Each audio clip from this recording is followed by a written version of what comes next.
పల్లకి యొక్క దర్శనం సకల పాపహరంగా మనకు పెద్దలు చెప్తుంది. ఆ పల్లకిని అనేక మంది భక్తులు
స్వామివారి యొక్క పుష్ప పల్లకిని అనేక ప్రాంతాలలో మరి ఆ పుష్పములన్నీ కూడా సేకరించి భక్తిగా కేవలము పుష్పములతో నిర్మించబడినటువంటి పల్లకి అంటే సామాన్యమైనటువంటిది కాదు. స్వామికి పుష్పముల చేత అలంకరించబడినటువంటి పుష్ప పల్లకి మీద తెల్లని పుష్పములు ఎర్రని చెయ్య ఆ పుష్ప వాహనం మీద ముందుకు సాగుతూ ఉండగా గోవిందనామని చేస్తున్నారు.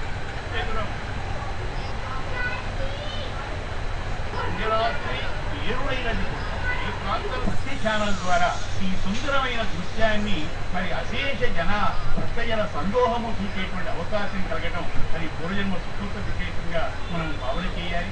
అహోరాత్రాలు కష్టపడి ఈ రోజు ఈ నిజమైనటువంటి ఆ భక్తి ప్రపత్తులు కలిగినటువంటి వారిని హృదయపూర్వకంగా మనం అభినందిస్తూ అధికారులందరూ కూడా ముందుకు అలా నడుస్తున్నారు. చాలా సంతోషంగా వాతావరణంలో సాయం సమయంలో ఈ ఆస్థాన జరిగిన తర్వాత స్వామివారు ఉండేటువంటి ఆనందము సామాన్యమైనటువంటిది కాదు.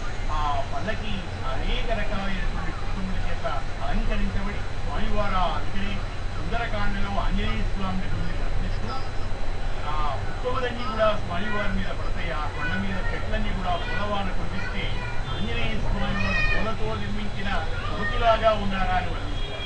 అలాగే ఆ పుష్ప పల్లకిలో స్వామివారు కూర్చుంటే మర్యాదలు చేస్తారని తర్వాత వచ్చనరిస్తే తనువుండస్యం క్రమంబయ్యని నీవే తప్ప ఇతఃపరం వెలుగా మన్నింపంతగు దేవుని తావే ఈశ్వర కావులే వరద సంరక్షించు భద్రాత్మకాయ ఆ పుష్ప పల్లకి మీద స్వామివారు శ్రీదేవి భూదేవి సమేతుడే చక్కగా పుష్పమాల చేత అలంకరించబడి అందరి పూజా కార్యక్రమాలు భక్తులందరూ కూడా తీసుకుని వచ్చి స్వామివారికి హారతులేసి స్వామివారి యొక్క అనుగ్రహాన్ని కోరి భక్తులందరూ కూడా ఎంతో ఆనందంగా ముందుకు సాగుతున్నారు. వాళ్ళకి ఎంతో వైభవంగా ఆ పుష్పముల యొక్క సౌందర్యం వర్ణనాతీతంగా అనేక ప్రాంతాల నుంచి తెచ్చినటువంటి పుష్పముల చేత అలంకరించారు.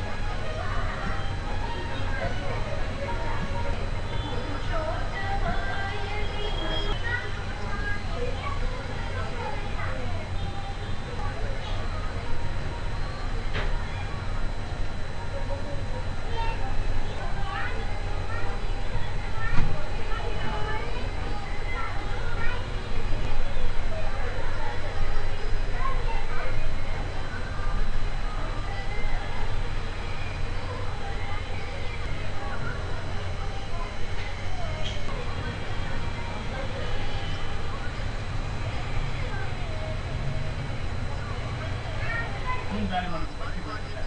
ఆ జన సందోహంతో స్వామి ఉన్నది ఆ గోవిందుడు అనేటువంటి బిరుదు స్వామి వారికి ఎలా వచ్చిందా లోకేశ్వర ఎత్తు గోవిందా గోవిందా అని మనం నిరంతరంలో స్వామి వారికి దర్శన భాగ్యాన్ని అన్నిటిపై భక్తులందరినీ కూడా ఆశీర్వదిస్తూ ఆ పుస్తకాలకి ముందు వారిని అందులో అధిష్టింపయ్యేసి తిరిగి అనుగ్రహించేటువంటి దేవుడు పదకి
విజ్ఞాన వారధి ఆధ్వర్యంలో ఈ నెల 19వ తేదీ